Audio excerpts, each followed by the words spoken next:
Norm Bowden was the first Jet signed, yes. Yeah, Normie and I go back a long way. We had played junior against each other, played in the Detroit system together. We played together in Memphis, so we knew each other really well, and till this day we're still close friends. And so he was and actually Ernie signed before me, but it was a matter of a day or two apart that the two of us signed to be the tandem here. And Ernie came right from St. Louis, right? Right, yeah. Ernie's the goalie where Bobby Orr. No, that was Glenn Hall. Was it Glenn Hall? Yes, Okay. yeah. I wouldn't want to have been the goalie on that picture. Well, I don't know. I would say there's different ways of being in historic pictures, and I mean, I've got one here in the showcase that people wonder why I have it out.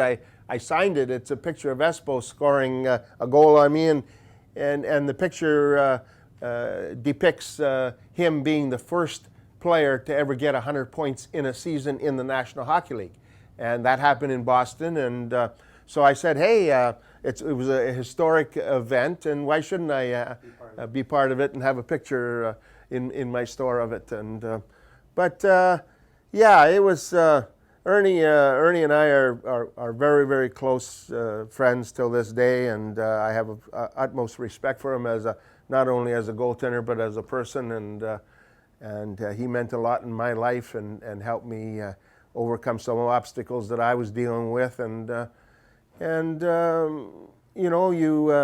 you meet people along the way, you play with players along the way. Some you become very tight and close with, and others are just, you have a relationship, a working relationship, and yet if you were to see them 10 years, 20 years, 30 years later, you still embrace, because there's that connection, there's that brotherhood of being a hockey player. You're part of a special family, and I can remember speaking to Marcel a while ago there. He came to Winnipeg, and he happened to be visiting on the street that I lived on, a party that he got to know, and they told him that Joe lived down the street. And he came and knocked on the door and came in the house, and the kids thought that was the neatest thing to see Marcel Dion walk in the door. But that's just the way we are, and I think it probably goes in any sport that you create a brotherhood of being a hockey player, a baseball player, a football player, and whether you feel it or not, you're from a special group of people. There's only so many players that have been able to play in the National Hockey League, and when you're one of them, it puts you in a position of saying, hey, I accomplished what my dream was as a 6-year-old. Yeah. And not too many people can say that. So it's not bragging, it's just feeling good that I had the opportunity, and I always say that, along with some talent, you have to be lucky in life, and I was considered both on my behalf, both some skill and some luck. So what was the first year, as you were signed, were you very... If you see something you want, just yell at me. Okay. Please, don't feel like... I'm going to buy something. All right, take your time. I hope you don't mind listening to me. Just interrupt when you...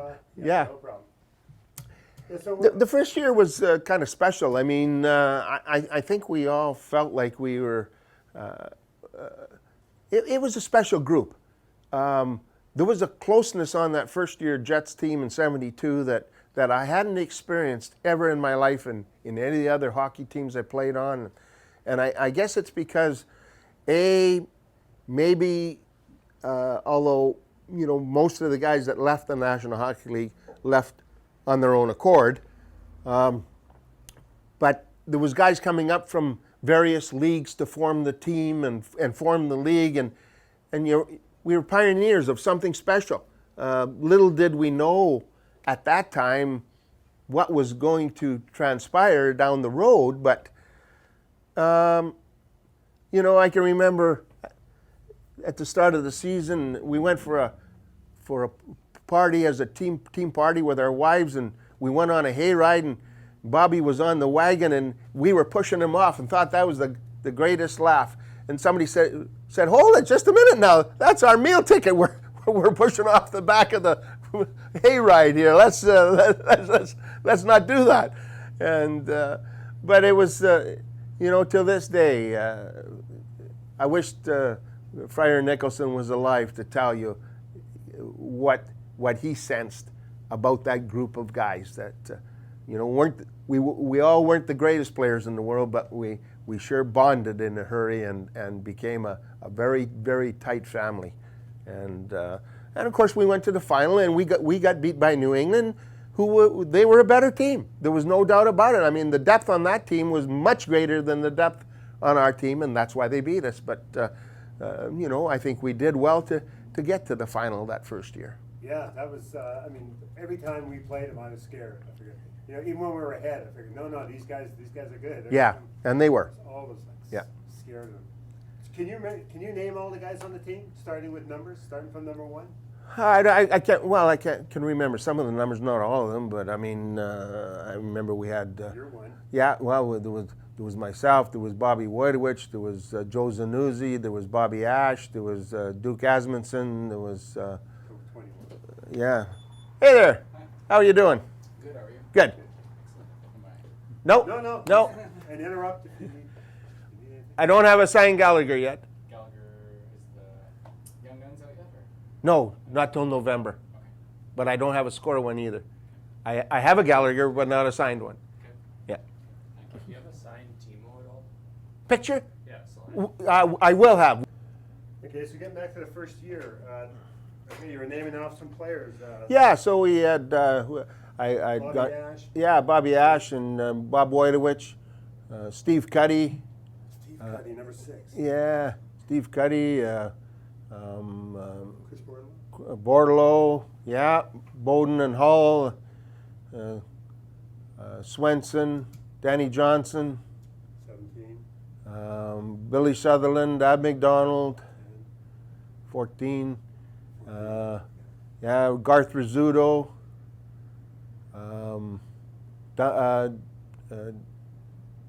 Dunk Russo, What was Dunk? What was that short for? Duncan. Duncan. Oh, Yeah, right. yeah. What else we had? And did you pick number 1, or they just gave you number 1? And Yeah, I don't recollect how that worked. I think Ernie might have been wearing 30 in St. Louis, and so stuck with it. And I wore 1 coming from Detroit, and yeah, it was never an issue of who was going to wear what. It was. And were the dressing rooms back then, that first year? I remember being in there the second year. I happened to Bobby Hull let me in. I was with some scouts. Okay. And it didn't look like the dressing rooms now, where they No. had the carpet. Right. I mean, it was decent.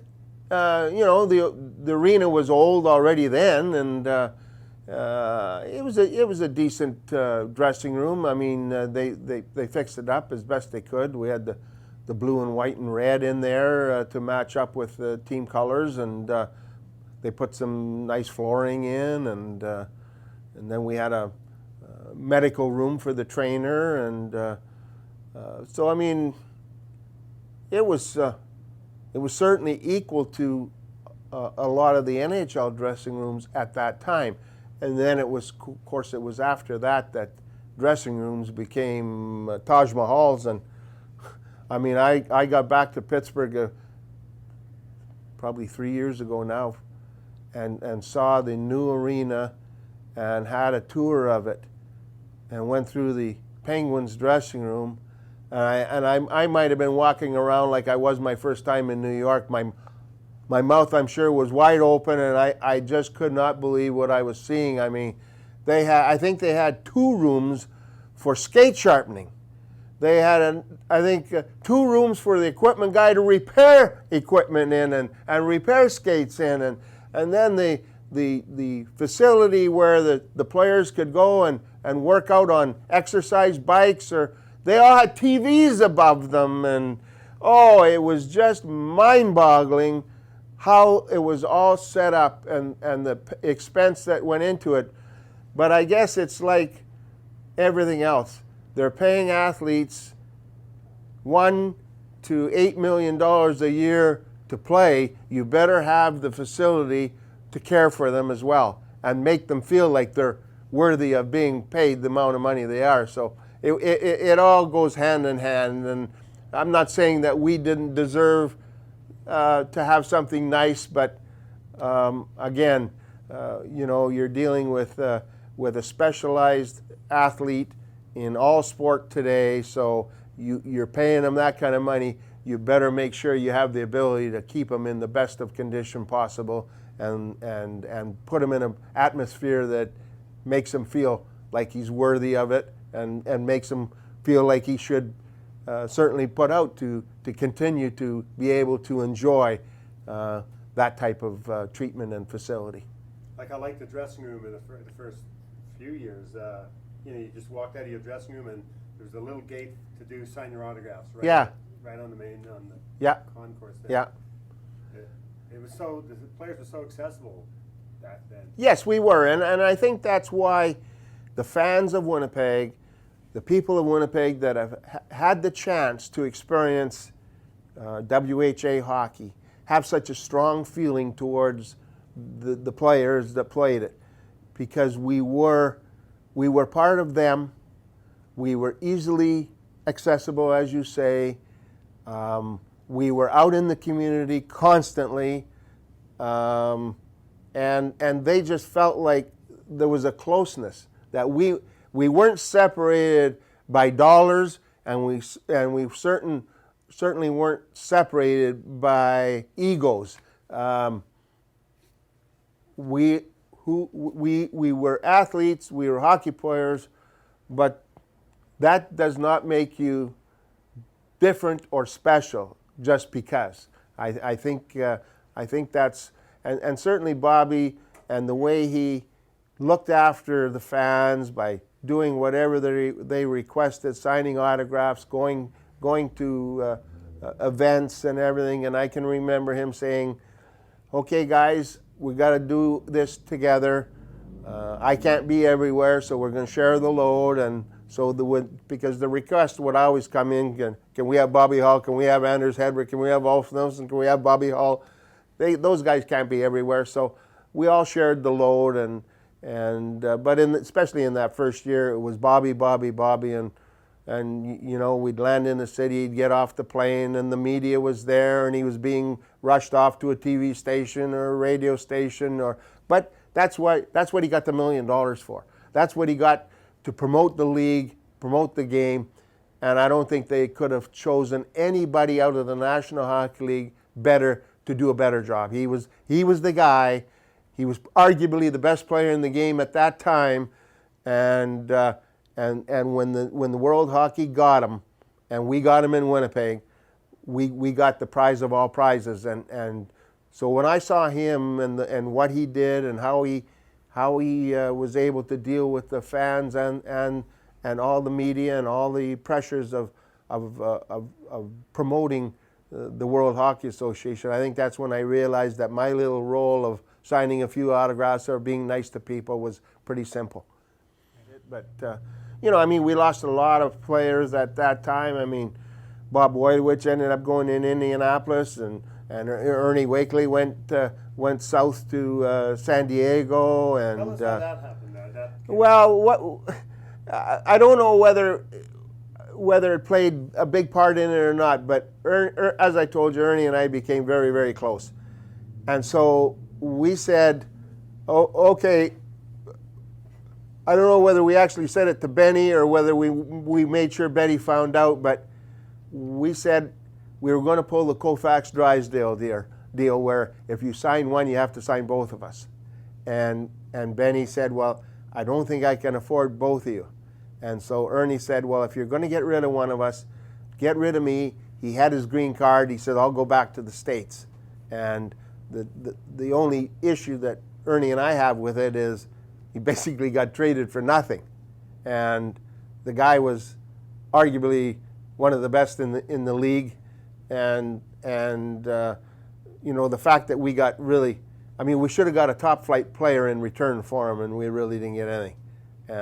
That's the sad part about him leaving. And then, like I say, you know, they could have afforded both of us because it wasn't a case of us making humongous money. It was just that we were going to make sure we stuck together was what we were trying to do, and it didn't work. It so you might say it backfired on us when we made that approach that you had to sign us as a package but Because was that at the end of your second year?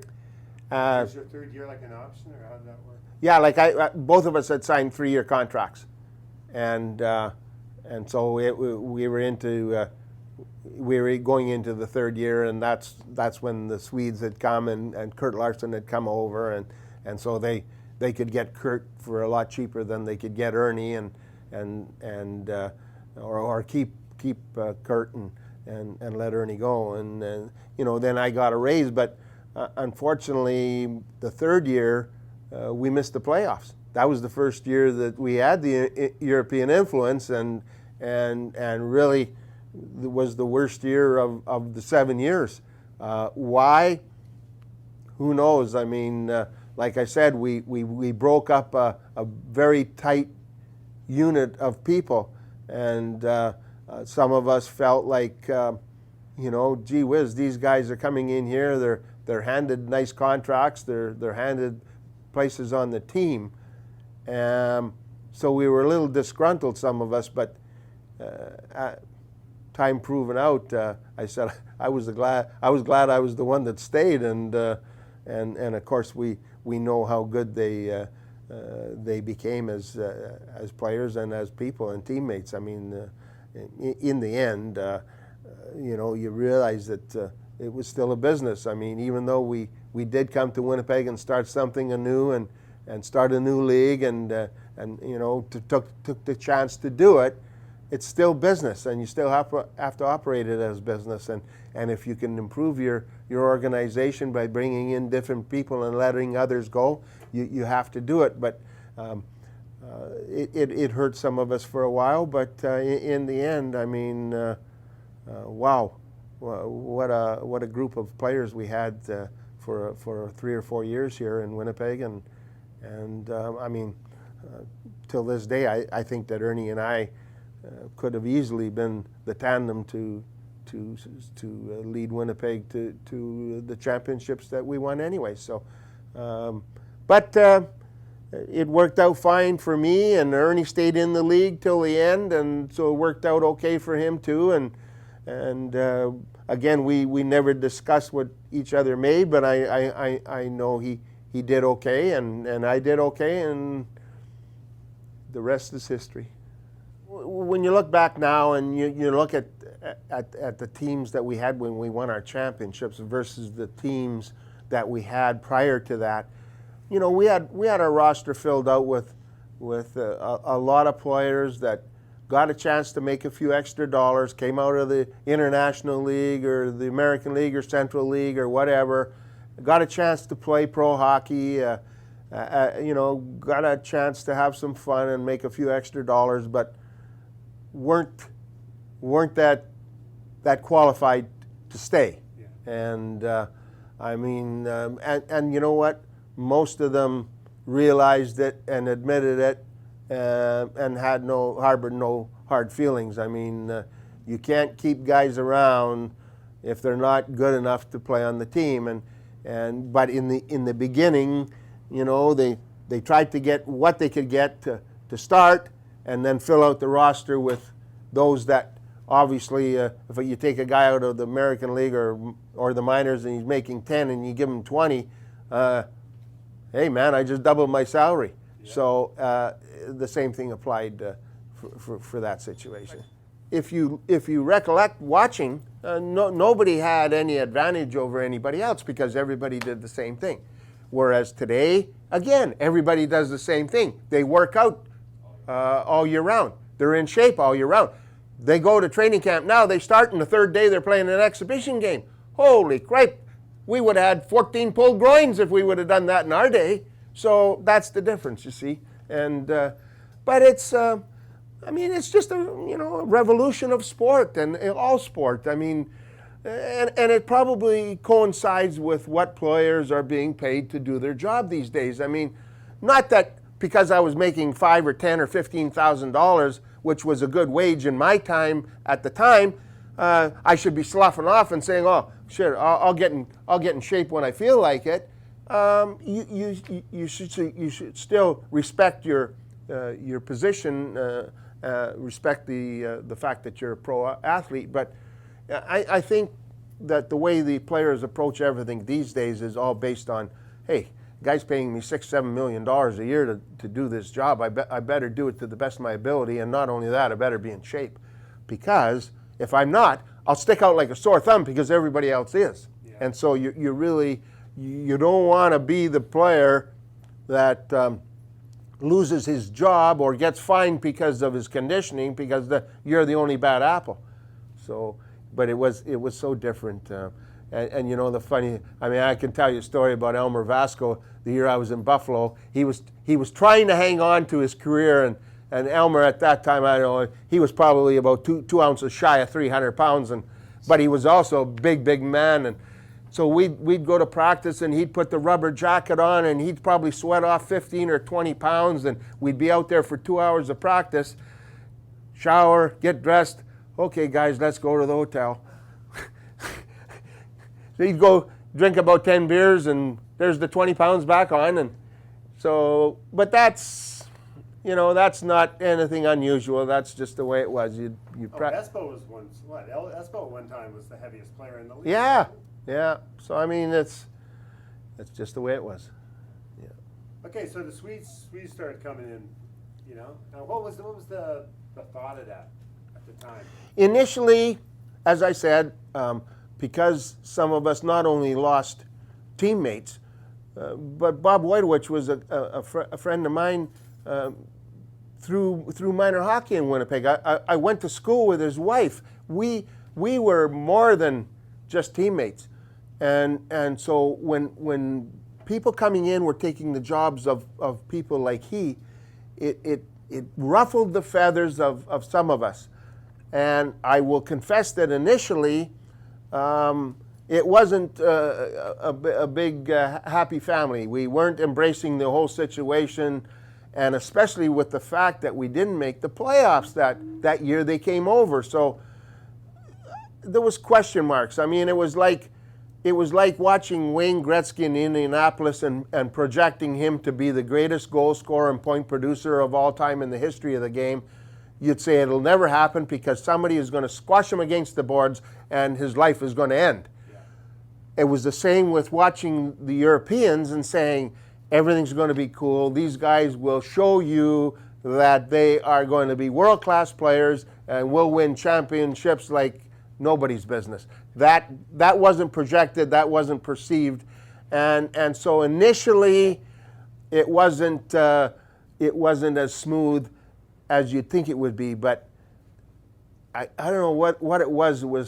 I guess it was time. Time does a lot to people. It does a lot to life in general. It does a lot to everything.